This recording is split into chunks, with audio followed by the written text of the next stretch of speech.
Hey guys, this is Coach KP, and today I'm going to talk to you about this book that has had a huge influence in my life. And the title of the book is The Masks of Masculinity by Lewis Howe. He's one of the prominent podcast figures out there. He brings a lot of guests in his podcast and talks about a lot of different topics, especially around personal development. And I was a big fan of Lewis, and I still am. When I was actively listening to his podcast a few years ago, and this book, The Masks of Masculinity, contains examples of masks that we wear, especially we as men wear in this society, because of all of the conditioning that has gone into defining what a man is. I will be talking about, in brief, various masks that he talks about in his book, and I'll go into a little bit of a detail about the invincibility mask that people wear according to the book. Okay, and I will try to present an example of how that played out in my life, especially when I was writing my latest book on self-acceptance. Okay, so all right, let's go right in. So here's the book, Lewis Howe's The Mask of Masculinity, and in this book, Lewis talks about the various masks that we wear as men in this society to fit into the paradigm of what a man should look like or be like. Okay, so the first mask he talks about is the STOIC mask. Okay, the STOIC mask is basically this persona we put on where we act like nothing phases us or nothing gets to us. Okay, we are not showing any emotion when we're wearing this STOIC mask, and it becomes very difficult for us to be vulnerable when we are actively choosing to wear the STOIC mask. And the second mask that we see a lot, and it's very visible, is the athlete mask, especially on your Instagram, on YouTube. There's so much conditioning around both men and women, but especially for men to look like a certain, like Arnold, for example, right? Everybody wants to do something big. David Goggins is another guy, and I'm not necessarily knocking him, but that's an extreme example of what people are aspiring to be. People want to be like him. People want to be like Wim Hof. There's a lot of these conditioning that tells you that unless you're an extreme end of an athlete, a triathlete or a strong man or whatever, even some of these races, right, that happen, like the Spartan races, they're all kind of playing into that athlete mask that society conditions us, especially as men, to wear. And again, in this book, Louise is clear that this book is not just meant for men. It's even though it's geared towards having an understanding of what men are going through, it's not really a book that he has written to condemn men for wearing these masks. I mean, he has said it many times in the book during examples that he has been wearing certain masks himself. The athlete mask is a good example, because Lewis was an athlete for a number of years until he had an injury. Okay, so and that really was devastating for him, because he had been wearing the athlete mask, and his identity had been of an athlete for so long that it really played a number on him when he was no longer able to continue his athletic aspirations. Okay, and the next mask that he talks about is the material mask. Okay, the material mask is very much about attaining material possessions. When we see Tai Lopez with his Lamborghini, or even Sadhguru goes on in his Audi Q7. It's very interesting and easy to fall into the traps without understanding what these people are really trying to show us. And then there's like the blatant display of wealth, especially if you look at the rap videos and things of that nature. You feel like having these material things is the only way to be a man in this society. okay? It's very easy to miss the point, you know, as I was giving the example of Sadhguru. I don't think he is a material person, but, you know, when he rolls up in his Audi Q7, it makes you wonder, right? And a lot of us are into, even in the spiritual circles, even in personal development, there's a lot of us that are trying to make immense amount of money. And personally, I think I still have the material mask on in many ways, because, you know, I do value material wealth. And I'm not saying it's only that, but I sometimes question myself when I'm going to the extreme of, you know, trying to gain materially, okay? I really like to check myself when it starts to go to another extreme. So I think a lot of people are suffering from, you know, already suffering from the three masks: the stoic athlete and the material, maybe even all at once to certain degrees and extent. And the next one is the sexual mask. And this is kind of interesting, because in this world, sex sells, and everybody, you know, all these, you know, self-help gurus and coaches and everyone are putting immense pressure on men to be more masculine, and the undertone of that is to be more sexual in your interactions with women for the sake of having this dialogue. We're not saying that sex is a bad thing, but when you start wearing a sexual mask and presenting yourself as this sexual being, and he talks about the alpha mask. I think they go pretty well together. When you're talking about wearing the sexual mask, your interaction with the opposite sex, it becomes all about sex. Okay, it kind of is dehumanizing for yourself and the other person, like the whole hookup culture. I think both men and women have contributed to that. And I talked recently in my other video about the repercussions of having indiscriminate sex, and you know, I'm in no way against, you know, sex or sexual relationships, but when we are presenting ourselves as nothing but a sexual being, and all of our interactions start to be sexual, that's what Louise is warning people about. Is, you know, where are emotions? Where are our vulnerabilities? You know, what happens when you are not able to perform? As you know, performance is a big part of wearing that sexual mask, right?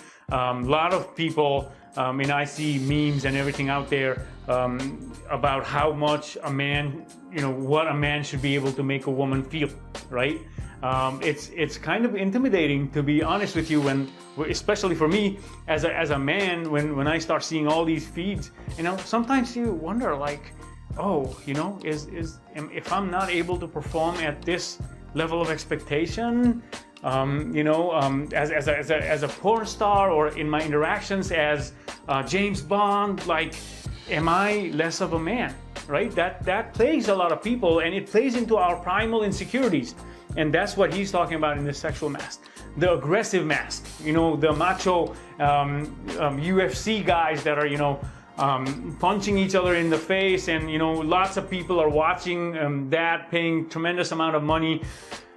It's a primal instinct. Aggression is a primal instinct, and unfortunately, that aggression of that sort of physical harm or verbal abuse or physical abuse, that gets tied into masculinity. Aggression is not masculinity, and that's what he is trying to say in this book. Is, you know, the aggressive mask really, again, dehumanizes us, cuts us off from tender and loving feelings as men, that we could have then given it to our offsprings, or not necessarily offsprings, but presented it as an example to people that are looking up to us. Because whether we like it or not, part of being in a society is that people are looking up to us directly or indirectly to our actions, and the more positive ways of expressing ourselves is shown out to the people that are watching, the better it is for the society. And sometimes aggression has its place, just like every other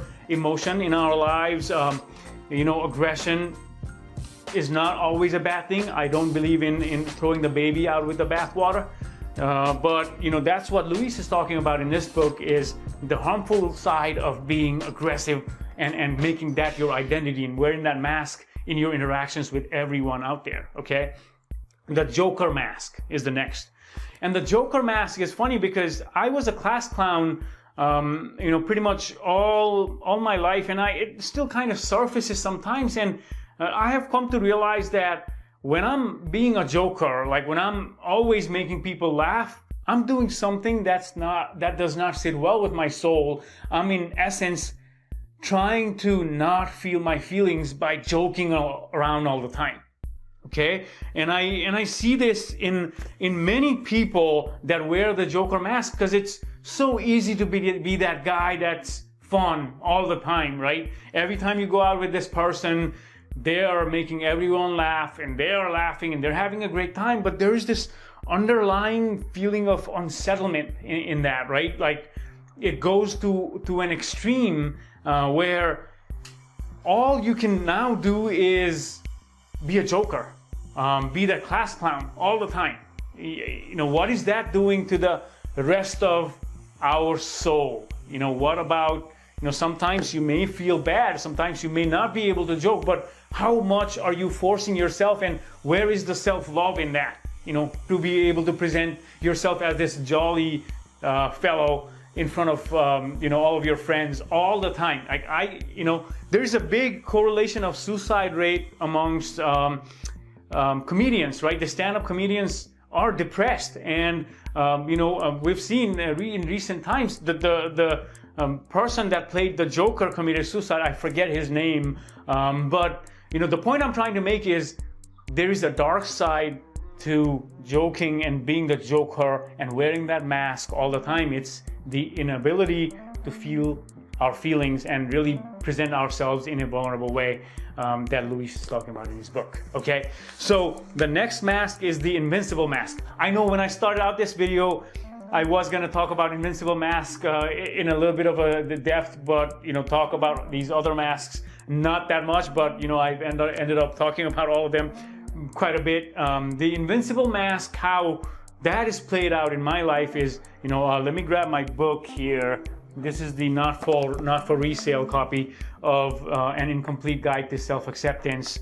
I had written 2 books by this time, and both of these books were also converted to audiobooks. And my plan for this book, An Incomplete Guide to Self-Acceptance, was to write a book that would be seen by posterity as the ultimate guide to self-acceptance. Okay, I wanted to throw the kitchen sink in this book, and I started writing the book, but something wasn't sitting well with me. I had already written a few books, so writing wasn't a problem necessarily for me, but something wasn't coming from an authentic space. The tone wasn't right. I was so fixated on showing up as authority in this book that, until I read this book and I read the Invincibility Mask, what I realized, what I was doing there by trying to make this book the ultimate authority, is that I was trying to be invincible. I was trying to show to the world that I am the authority in self-acceptance. Now that I think about it, it's just funny, right? That's all there is my attempt to do that is funny, because even though I wrote the book, I struggle with self-acceptance sometimes. I'm very good at figuring out when I'm doing that and going back and pulling myself out of there. But on my own scale that I use in my book, on a scale of 1 to 10, I slide to 8 sometimes, 8.5, and then I start to slide further. Then I'm able to say that, oh, this is not going well, and I pull myself out. Okay, doesn't mean I'm in an absolute self-acceptance phase all the time. And then how could I write a book on absolute self-acceptance if I'm not even there yet? And will anyone ever be able to accept themselves as they are 100% of the time? It's, at least for me, I've been in this journey for a long time. It's tough. And, again, if we say we will be without really experiencing that feeling, maybe we're wearing a mask of invincibility there, because again, anything in absolute, you have to be careful about that, right? So long story short, I was wearing the invincibility mask. When I read Lewis's book, it opened my eyes to coming to that realization that this book does not need to be the absolute ultimate authority on self-acceptance. And I don't think any one book by any one writer will be an absolute authority in that field, and I'm okay with that. And then I was able to pick my tone in this book, and the tone that I've used in this book is of empathy, and I was able to open myself up a lot more than my previous books, even when I was talking about some of these struggles that I had, especially with being bullied in school, especially that. I don't really talk about that a lot in my writings or in my talking to people, but I was able to do that in this book. So thank you, Lewis, for getting me there. Okay, so let's move on to the next mask, the know-it-all mask. It's funny because I spent pretty much the best part of all of my 20s and my very early 30s being the know-it-all. You could not get an upper hand in any discussions with me because I had to have the final say. I had to be the guy that had done it all. I had to be the master of any given topic, whether that topic is something I am only remotely familiar about, didn't matter. I wanted to show up and wanted to be the guy.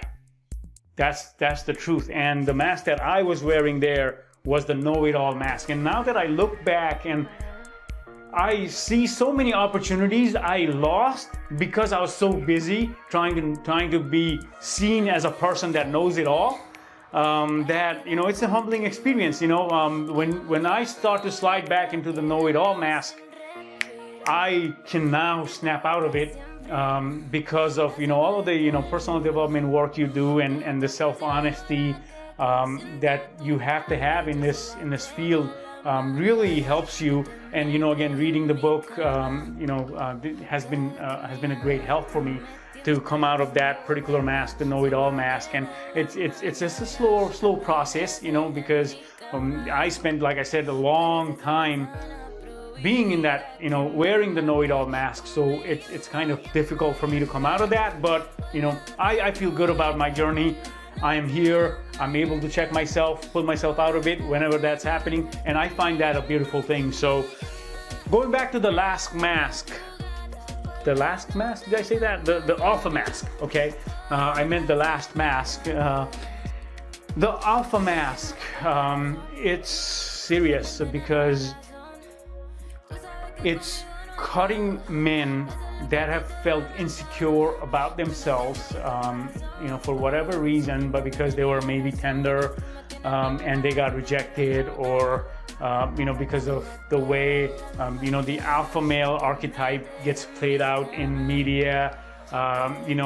Every man should look like this alpha guy, who's in control, Mr. James Bond all the time. And that's the key, right? All the time. I mean, we may be alpha, male, whatever, in certain areas of our life, but, when we prescribe to the alpha mask, it becomes very limiting, because whether we will have a very small bubble that we want to live in, where we are seen as alpha, or we'll try to be an alpha all the time and rub all the people that are, just trying to get along the wrong way, because we are so fixated on having this identity of being sort of this authority, this bully. There's a bully connotation to the alpha mask. Respect in a Godfather, in the Sopranos sense.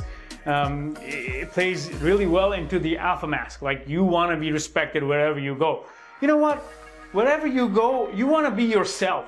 Forget about the respect that others give you or not, is what Lewis is saying in this book. At least it's implied. And the book, I highly recommend this book to anyone, especially if you're a man or if you're a female. that have certain tendencies. And you know, we're really talking about energies here.